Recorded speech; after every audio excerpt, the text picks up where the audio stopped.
information to share with you about Donald Trump, about the J6 situation, and we're going to be going over some of the biggest stories in the news. To help me do that, I have my special guest, Tariq Johnson. Tariq, thank you so much for joining me. And Stephen, thank you for having me. I appreciate it. So our last show together did very well, 895,000 views. People really appreciated you coming forward and sharing your perspective on the January 6th Capitol breach. Just for some background to my audience that's new, you were the former lieutenant with the U.S. Capitol Police. You were there on January 6th. You were doing everything you could to keep people safe, to keep the building safe, get people out, and yet you're not hearing from your leaders, Yogananda Pittman. So we're going to go through some of that, but so much has come out since you and I spoke last. Details about the pipe bombs that were put in front of the DNC and the RNC. More information about the FBI having undercover agents in the crowd. Nancy Pelosi admitting that she played a direct role in understaffing the police and the National Guard. Let me run a video, and then I want to know your reaction, even though this video has been out for a little bit. Responsibility, Terry. We did not have any accountability for what was going on there, and we should have. This is ridiculous. You're going to ask me in the middle of the thing when they've already breached the inaugural stuff that should we call the Capitol Police? I mean the National Guard? Why weren't the National Guard there to begin with? They thought that they had sufficient resources. That is not a question of how they had been. They don't know. They clearly didn't know, and I take responsibility for not having them just prepare for more. Okay, so I'm sure you have seen that video. It got a lot of attention when it first came out. I'm sure Nancy Pelosi regrets having her daughter film her the entire day. What were your thoughts when you saw this video of Nancy Pelosi come out? I saw the video like everybody saw the video. I probably looked at it a little bit different than she did, or I'm sorry, went a little bit different than most people looked at it. She wasn't necessarily taking responsibility for it. She was probably saying that there was more that could have been done.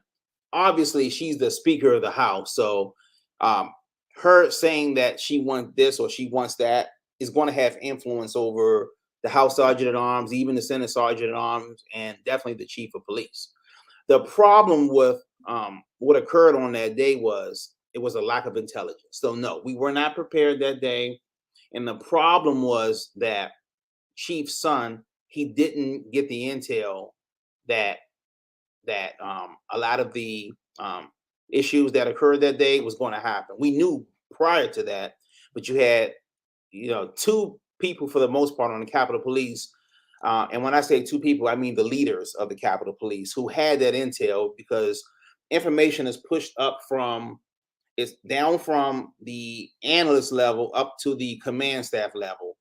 The upper commanders in the intel section, IICD, they were Sean Gallagher, he was the deputy chief, and assistant chief Yogananda Pittman. They had the intel before January 6th, and they, for whatever reason, they didn't give it to Chief's son. So Chief's son didn't have what he needed to articulate the need for the National Guard. And as far as that, that's why January 6th happened, primarily because of those two individuals. Okay. I read just a couple of days ago that Nancy Pelosi and other senior leaders were briefed the day before that there were groups that were coming into Washington, D.C. that were planning to break into the Capitol, and they said not to worry about it. Do you believe that Yogananda Pittman purposely withheld that intel from Chief Sund, or was it just oversight? I'm trying to understand if there was malicious intent or if this was just almost like the Secret Service, where now it's like, okay, was this malicious, or is this stupidity, bad communication? What are your thoughts? typically for the last couple years, I've been pretty active on social media and doing interviews. I typically don't tell people what I think because I'm not that guy. I kind of want people to figure things out for themselves, but we're getting too close now. November is right around the corner. So, if you ask me my opinion, I will tell you what I think. I do believe it was an intentional failure not to give Chief Son the intel leading up to January 6th, specifically by two commanders. One was Assistant Chief Yogananda Pittman, and the other was Deputy Chief Sean Gallagher. And we found out later that Sean Gallagher did decide to give it to selective people. He gave it to I think her name was Kelly Fado, and she worked for Chuck Schumer, and she gave it to him. And he may have given it to a couple other people, but I can't say who he gave it to or who he didn't. But I do know he did not give it to Chief Son, who actually needed that intel so he could articulate the need for the National Guard prior to January 6th, and Chief Son never got that. Okay. So I do believe it was intentional. Just to be clear on both of their parts to withhold the intel. Yeah. Tell my audience, who is Yogananda Pittman? What role does she play? And wasn't she offered a very lucrative compensation package to move away from the Capitol Police Force? She was more than offered. She took it. Yeah, she got a job. She is the chief of police now at California, Berkeley. And it's crazy to me that Chief Son, who did everything he could on January 6th to help, even though he lacked the intelligence prior to prepare for it adequately, and he was fired by Nancy Pelosi. Then Yogananda Pittman, who we now know absolutely withheld the intel from Chief Son, she gets promoted to acting chief, and then after her acting chief time was over, she went back to being assistant chief, and then she left the department to go to California, Berkeley. Pretty much, I think her salary was around $280,000, along with her pension as well. So Yogananda Pittman is now a very rich woman. Okay. Wow. Okay. So the lady who withheld information, and the police were understaffed, injured, the whole day as we saw it, she ends up getting promoted, and the guy who is they withhold the information from does his best to keep the building, the government leaders, and even the people in the crowd safe, and he gets fired. He did everything he could to help, and now he was blamed for it because he was the overall chief. But when you have your assistant chief, who is the actual chief of the intel division, who does not give you the information to tell you, hey, this is about to happen, there was nothing Chief Son could have done. It was nothing he could have done to stop that. It was only two people that had the intel, and they could have given it to either Chief Son, they could have given it to Assistant Chief Chad Thomas, who was actually the operations, basically he was the operations bureau chief. He needed the information. You got to give it to at least him or Son. They didn't give it to either one. Oh, wow. Okay. Yes. Interesting. Have you done much research on the pipe bomb situation, or followed those stories? The FBI have basically stopped looking. Like it's almost like they don't care. And yet when you look into the timeline of when these were announced, it's just conveniently minutes before people started making a move on the building, and more the already understaffed police force is taken back and moved over to look at these pipe bombs. I don't know. It just seems like the timing of that is very suspicious to me. Yeah, it was more than likely it was a diversionary tactic to lure police away from the Capitol building. But let me tell you this, though, and I hear so much investigation about the pipe bomb. It's probably a 0.0000001% chance that they're ever going to find that guy.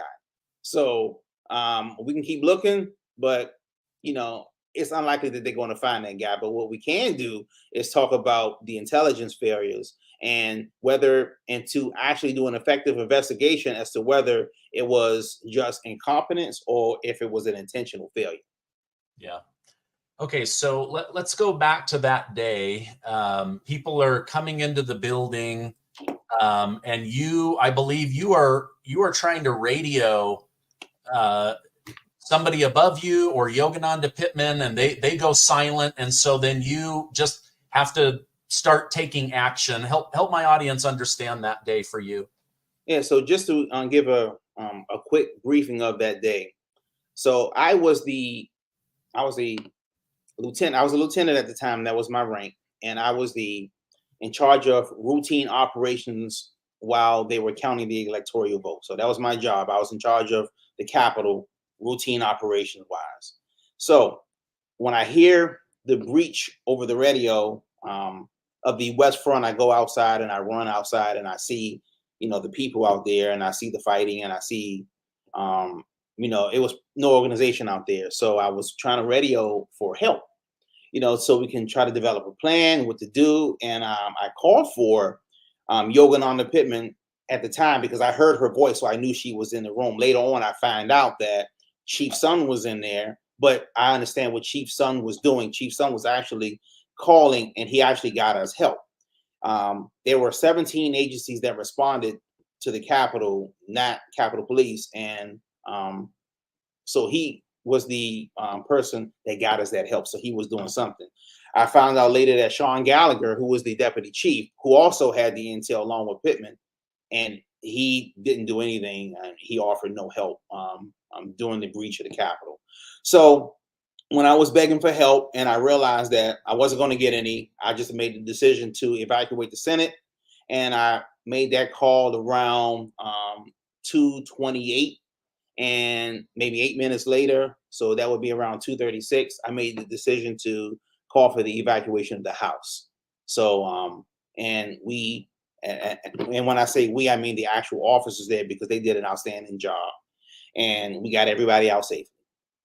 Yeah. Oh, absolutely. And there was a point at which you are moving people. You're not really sure, like, who's good, who's bad, who's, calm, who's amped up. And so you actually grab a MAGA hat that you find and put it on in order to maybe calm people and be seen as a helper versus just a policeman.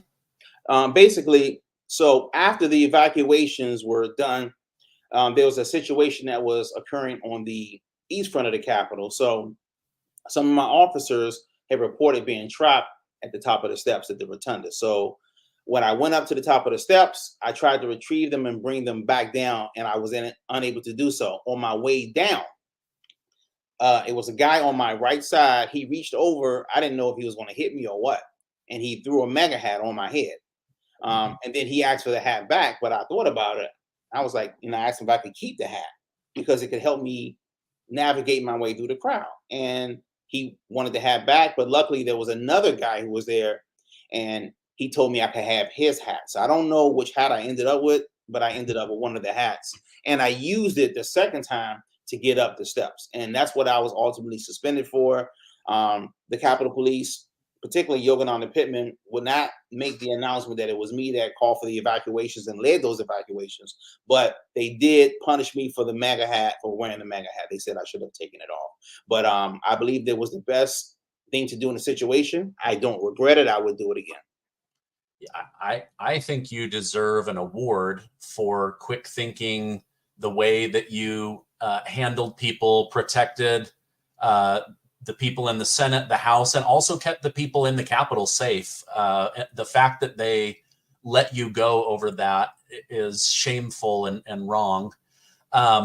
What was your reaction when the Supreme Court came out with this ruling that many of the charges brought against over 1,000 people, whether they were outside the building, whether they were aggressive or not aggressive, walking through or doing damage, that they had interrupted official government business, this old Enron case, What were your thoughts when the Supreme Court said you can't use that charge against them? That has nothing to do with this. I believe that the Supreme Court made the right call. Now, the issue with people standing trial in Washington, D.C., for the most part, for crimes that occurred on January 6th at the U.S. Capitol, they're going to be at a disadvantage because the narrative of January 6th was you're putting the jury in a bad spot, because if they do not find you guilty of whatever crime you're being charged with on January 6th, then they're supporting insurrection. So you're putting the jury people in a bad spot, because right now, January 6th was a horrible insurrection. Everybody there, whether you were 77 years old, whether you were 2 years old or 10, you were there to kill members of Congress and their staff. So now they have to be found guilty. And it's probably over 90% that it's probably, if I had to find out, and I haven't even looked, but if I had to guess, it's probably 9 out of 10, J6 defendants are probably being found guilty. It's probably around that number. It could even be higher than that. I don't know for it, so you can fact check that. But you're putting the jury in a bad spot because, like I said, right now the narrative is it's an insurrection. So when you go back to, and I know you haven't had a chance to really look at that letter, and maybe we can talk again after you do read it. Yeah. But basically, there were multiple USCP employees who wanted to come out and said, hey, I know everybody's saying that this is insurrection, but there's some things that you guys just don't know. So they want to basically tell the truth about what occurred on January 6th. And then you have a guy, his name is Chief J. Thomas Manger, who basically crush those whistleblowers because he does not want the narrative of J6 to change. The narrative of J6 has to be that it was an insurrection caused by a bunch of white, uneducated, violent Trump supporters for the purpose of insurrection. He can't let that narrative change, and he definitely can't let that narrative change before January 6th. The truth is going to come out at some point. We just have to wait probably towards after the election, and at some point, hopefully, Chief Manger will step down. Yeah.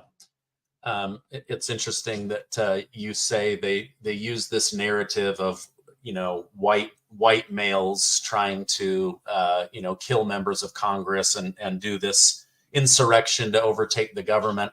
That narrative has been pushed to the point where white males in America are labeled bad, and yet candidates, no, not white males, white conservative males. White conservative males. Because okay. Liberals don't, white liberal men, women, children, doesn't matter. There's no violence from them. Only conservative men. Yeah, like their DNA is different or something, right? Yes. I was just going to point out, that I find it ironic that just a couple of days ago, candidate Kamala Harris held a white men only Zoom meeting. I was just like, okay, that just seems really weird. I never heard about that. Yeah, you'll have to look it up. I think there were 50,000 white men on the call. I just thought it was kind of ironic because they've pushed the fact that white males are so bad. But you make a good conservative males. Yeah, we're the ones that vote for Donald Trump. Okay, so this is like bombshell information, and I apologize. You sent this to me just minutes before we went on. What is this whistleblower coming forward with? And then maybe we can do a call, but I want to at least help people understand what this is. Yeah, this letter is probably the most significant J6 whistleblower pieces of information that has hit the public so far. It just went to Congress recently, and it's about 15 pages. You got to read it. And it's going to basically outline, because I've been saying that J. Thomas Manger is a corrupt politician. I've been saying this for the last year. But this particular whistleblower, who's not identified because he wants to keep his whistleblower status, this particular letter is outlining specifically what Manger did and how he did it. So, and when people actually need to read this letter, and probably if you have a pending trial coming up, you probably should have your attorneys read this letter. And then once your once the attorneys read the letter, like I said, it's a lot in there. It's 15 pages, so you're going to have to really go look at it. You're going to get into the if this did happen, because he's basically outlining that when people tried to report what really occurred on January 6th, they got crushed. Now, after you get to the if this happened, right, then you go into the why. And one of the things that I try to encapsulate with people is that if J. Thomas Manger actually did even 20% of what's in this letter, now I believe that everything in this letter is true and factual. If he did even a portion of what's in this actual letter, the question is, and if he could do that to his own employees, what do you think he would do to people facing trial? Now, it's called, now, there's certain pieces of information that people need for their trials, right? So now, if that information is withheld, it can hurt people's chances of putting on a good defense. So the question is, what it's called exculpatory evidence, right? So now, the question is, if there's some of that there, of course it is. So now, the thing is, the question would be, would Manger actually hide exculpatory evidence in somebody's trial?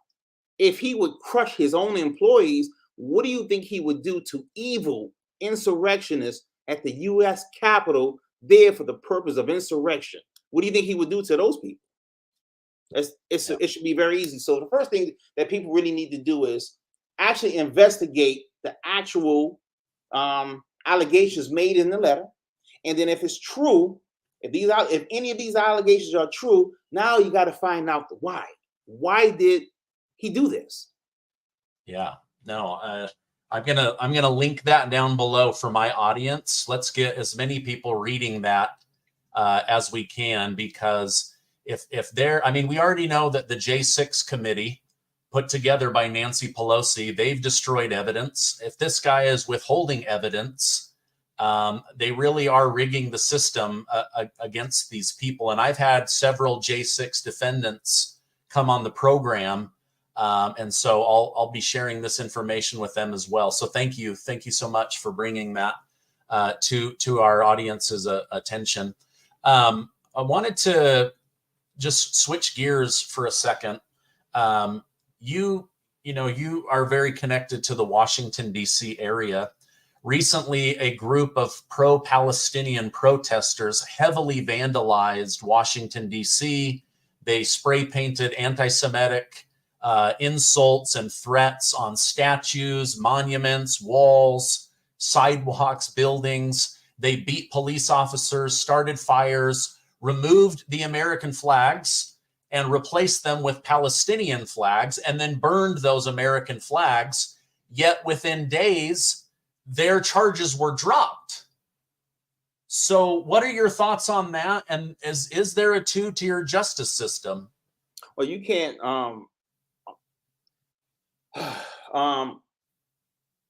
as far as the justice system, the FBI, I believe that they are directed by who's ever in charge. So right now, the Democrats are in charge. They have the seat. Joe Biden is the president. So if you're the justice system, your boss gives you something to do. You, for the most part, you have to do it. So if your boss is directing you to do this or to do that, you have to do it. So that's what I believe. So I can't. And then when you have, you look at Congress. Congress controls, for the most part, everything. And I know that right now that the House is Republican, but everything else is Democrat. So the Democrats control the country, and if you control the country, you control the people in it. So that's pretty much sums that up. Okay. What you're in law enforcement, you've done security, you've kept high level protectees safe. What were your first thoughts when you heard that former President Donald Trump had been shot at the Butler, Pennsylvania rally? Now, it hit me hard because now there's so much about Donald Trump winning this election and I'll go over some of that, but it hit me hard because the thing is this: he could have been, if that bullet would have went an inch closer to his face, he would be dead.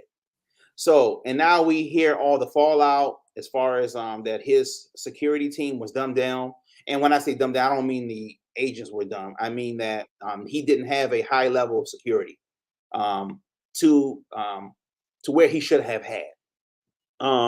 Even if the threat level wasn't deemed that high on him, you still know who he is. You know that he is the Republican candidate for the presidency of the United States.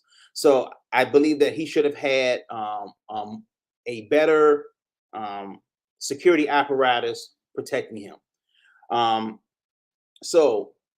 But yeah, it still affected me, because had he died, then a lot of things that possibly could be uncovered will not be uncovered. But if you ask me a specific question about the security, I mean, I guess we all know that answer.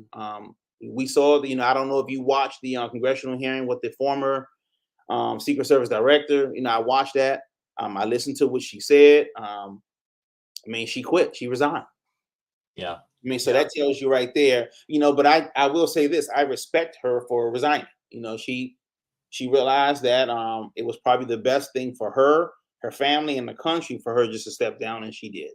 So I got to commend her for that. Yeah, a correlation that I see between January 6th and the Donald Trump shooting is the very people charged with protecting the building and the protectee, Donald Trump, on both days, they are understaffed. They don't have the level of security and manpower that they would normally have or should have had. I just see a correlation between that. It's almost like we weaken the system and then just see what the fallout is, see what happens, right? Like when they rejected the National Guard, I don't know that they knew what was going to happen, but they had to have known something was going to happen. Same thing, in Butler. Well, we don't know what's going to happen, but we could probably get away with less security detail, and people weren't in proper positions because of heat or a missing key card. Now Fox News just put out this new video where you can see Trump speaking, and you see somebody run across the warehouse roof and then drop down.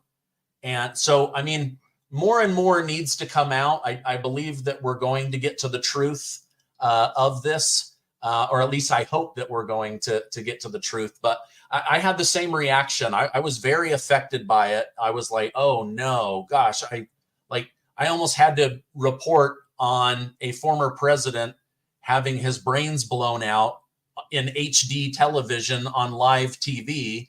That would have affected the country so much. I mean, think about when Democrat President JFK was assassinated. It affected the entire country. Everybody was down. They went back, they did polling data. People who didn't vote for Kennedy, their memories remember that they did, because there was just this love and bonding and just this sadness. And I'm just so grateful that we were able to avoid that. However, speaking of whistleblowers, a counter sniper just sent a letter to the entire Secret Service saying that he believes there's going to be another assassination attempt on President Trump before November 5th.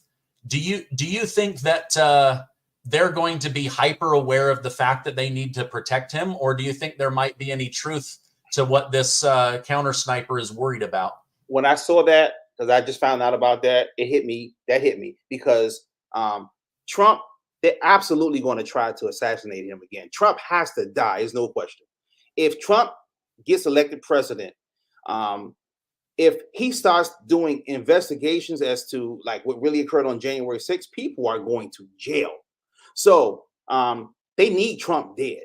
And I promise you this, people probably don't understand this. that this probably was not the first attempt to try to kill Trump. That was probably the best opportunity to do it. So somebody's probably looking to kill him, no question. So what people need to do is that people have to understand that when they're at these rallies, everybody that's at those rallies, you are part of Trump's security team. If you see something that looks odd, you say something, you scream it. If you see something, you scream and you point, you scream and you point. Because the sad thing is that Trump absolutely has to die. There's no question about that. So every single rally he goes to, there's going to be somebody there that wants to kill him. Now, what Donald Trump should be doing, he should be in a bunker somewhere and nobody should see him till after the election is over. Trump is not going to do that. He's not scared. He's going to come out, but we need him to live, because if he does not live, there's a lot of people that I mean, like when I tell you that if you actually do real investigations as to the corruption of certain leaders in this country, it's going to be no way you can turn a blind eye to it. And what Trump has to understand is that he has to live. So, and with the people that are attending his rallies, they have to understand and they have to know that they are part of his security team. They keep their eyes open. They look at people's hands. And if they see something, they have to scream it out. But that counter sniper was 100% right. There will absolutely be. And there's somebody at every single location where he's going to, if they know it in advance, that wants to kill him. People need him dead. Yeah. Yeah. This is high stake poker and their lives are on the line.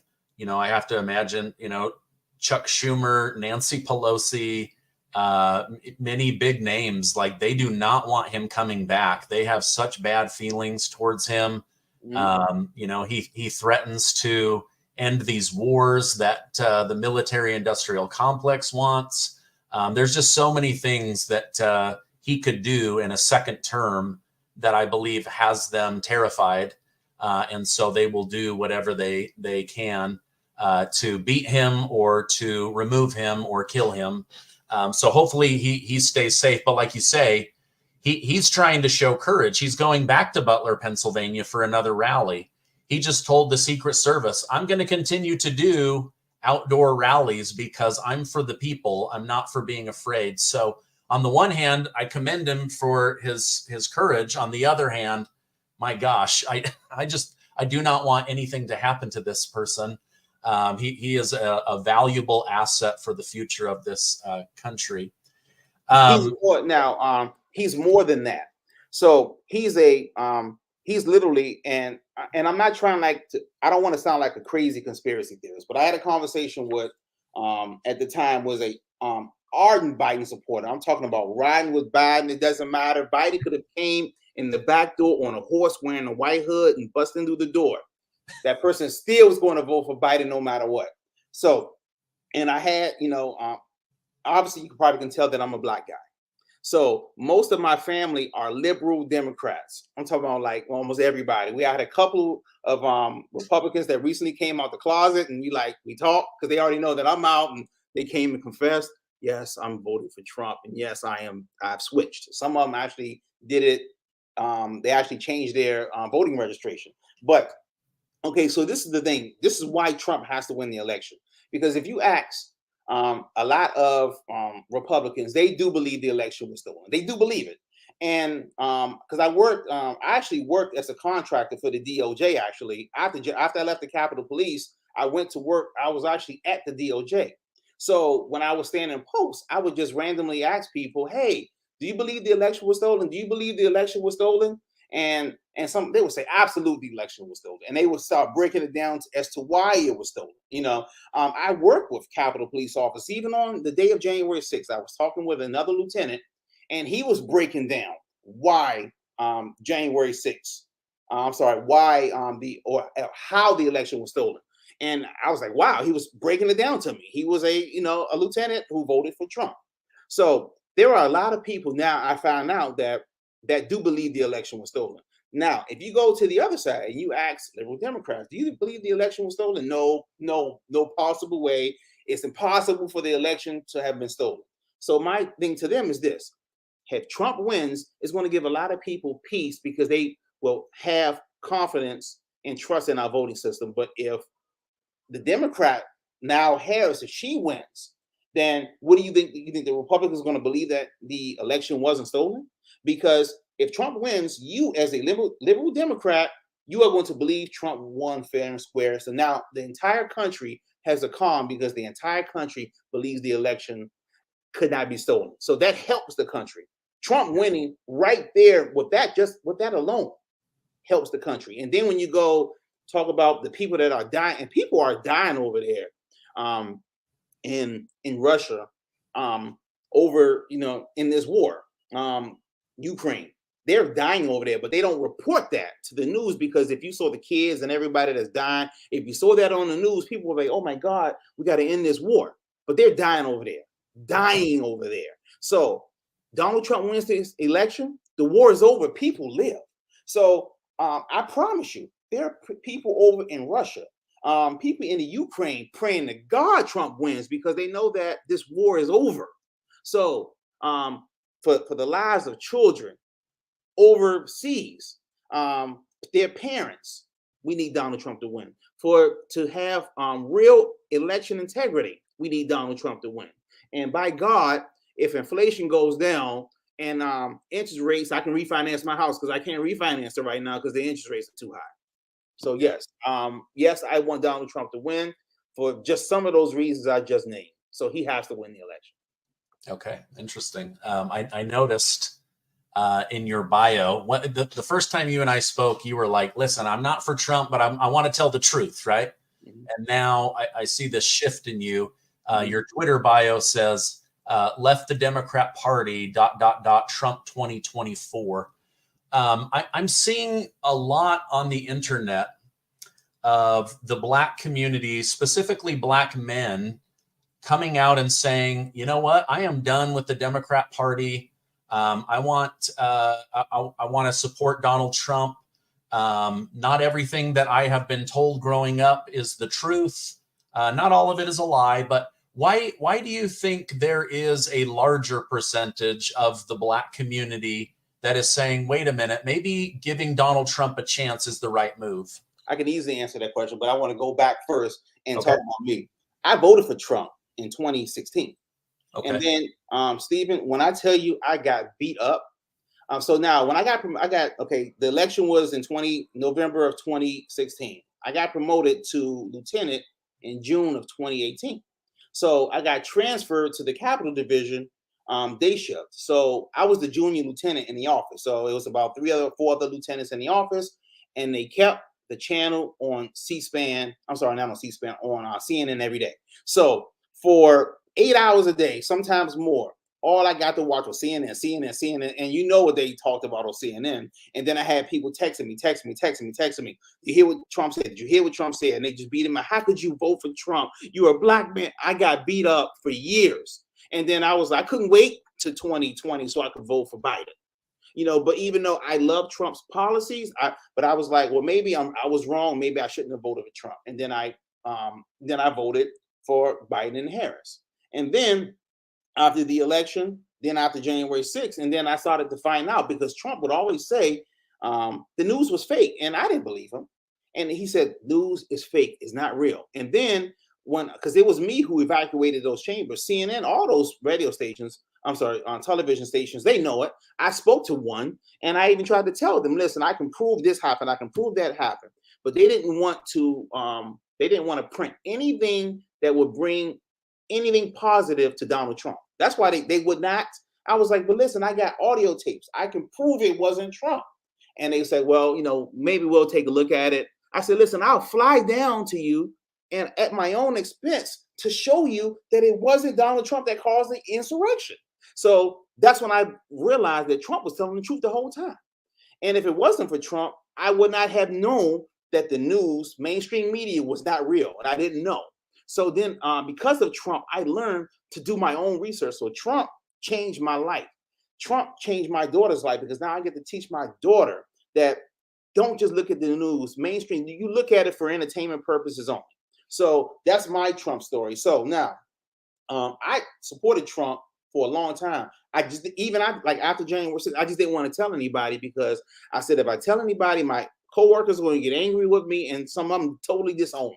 I'm not friends with a lot of my former coworkers because they was like, you are supporting Donald Trump. He caused the insurrection. I'm like, on the phone, like, no, he didn't cause the insurrection. Yes, he caused the insurrection. No, it was Sean Gallagher. No, it was Trump. I said, Trump didn't have the intel on January 6th that led up to it. I wasn't begging for help on January 6th. I was begging Yogananda Pittman for help on January 6th. It wasn't Donald Trump who suspended me and wouldn't tell the truth about what actually occurred. It wasn't Donald Trump who crushed the whistleblowers. So I can go on and on and on what Trump didn't do. And then you have the J6 committee. They come in and they can tell you, we now know that Donald Trump's feet was pointing east while he was sitting in the chair at this particular point during January 6th. We know he was wearing a red tie with some blue socks. We know everything, but we don't know, as far as the committee, who did what the Capitol Police leadership did on January 6th to prepare, what they didn't reveal to Chief Son leading up to the, so they didn't investigate anything when it came to the Capitol Police failures. But we know everything that Donald Trump did, which bathroom he used, and on this particular side of the White House. We know all that, but we don't know what Yogananda Pittman did or didn't do. We don't know what Sean Gallagher didn't do, and we don't know what Manger did to cover it up once he took the reins from Yogananda Pittman. So I say all that to say, Trump is my president because he saved me from being told what to believe. He taught me to find out for myself. And I learned that mainstream media was not real. And when it comes to, and this is one of my biggest issues when it comes to what's going on in the country, illegal immigration is the top of my list. And obviously we know what's happening at the border. They try to dumb it down and act like it's not an issue, but it's a major problem. We know Trump's going to fix it when he comes in. We know the current administration is not. And the reason why the Black people are now switching is because they understand that you're bringing in the illegal immigrants over to the country, which is raising the prices of everything and inflation and everything. Now you're going to bring them in the country. So now if you are brought into the country by Joe Biden or Kamala Harris, so now they bring you in, they naturalize you so you can vote. And then you see that the Republicans are trying to send you back home to Guatemala. Who are you going to vote for when you get the right to vote? You're going to vote. You're going to be riding with Biden. You're going to vote for Harris. That's so they are creating Democrats, and the Black people will see it. Now, if they keep doing it, because right now the Democrats need the Black vote. Now, I think I just heard Kamala Harris is now Black now. Yeah, not Indian. So they need the Black vote right now. And the problem is this, and a lot of people that I spoke to, I got a chance to teach them. I said, listen, the Republicans will always be in a position where they will need the Black vote. Democrats won't after they get so many people over the border and then they naturalize them, even if it takes them a little longer than 4 years. But at some point, they're going to be here. And when they get the right to vote, after that, you don't need the Black vote anymore. So if I don't need your vote, why do I need to listen to you? Why do I need to listen to your pains? And Black people see that the Democrats won't need their votes in 2028, probably, and definitely not in 2032 if the trend continues. But the Republicans, that equation never changes for them. They will always need the Black vote. And so you have to vote for who's going to help you, and you have to vote for who's going to represent you. And Black people are now realizing that. Interesting. Wow, that is a really great perspective. I've thought that, but you articulated it even better than I could, where, let's say there's 30 million Black Americans and they just brought in 10, that's 10 million that they don't need. They don't have to try to collect votes from. You nailed it. And I think the inflation thing is really bothering people. I mean, the majority of the country lives paycheck to paycheck. They don't have $1,000 sitting around. And then everything in your life becomes more expensive because of the wars and the bills that were passed and all the illegal immigrants coming in. Then you have our veterans and our seniors and even, normal age citizens seeing these illegal immigrants. They're being given cell phones, monthly cash, like posh hotel rooms that you and I couldn't afford. They're just dousing them in money and this luxury lifestyle. And I believe it's all to get votes. 100%. The tuition, it's funny because now you had Joe Biden who's paying off people's student loans, right? I'm like, wow. And I disagree with that. And my thing is this: if you don't believe that your degree is important enough for you to pay for it, why the hell should I pay for it? So yeah. So when you go through the student loan, forgiveness, I think it's bullcrap. I think it's unfair.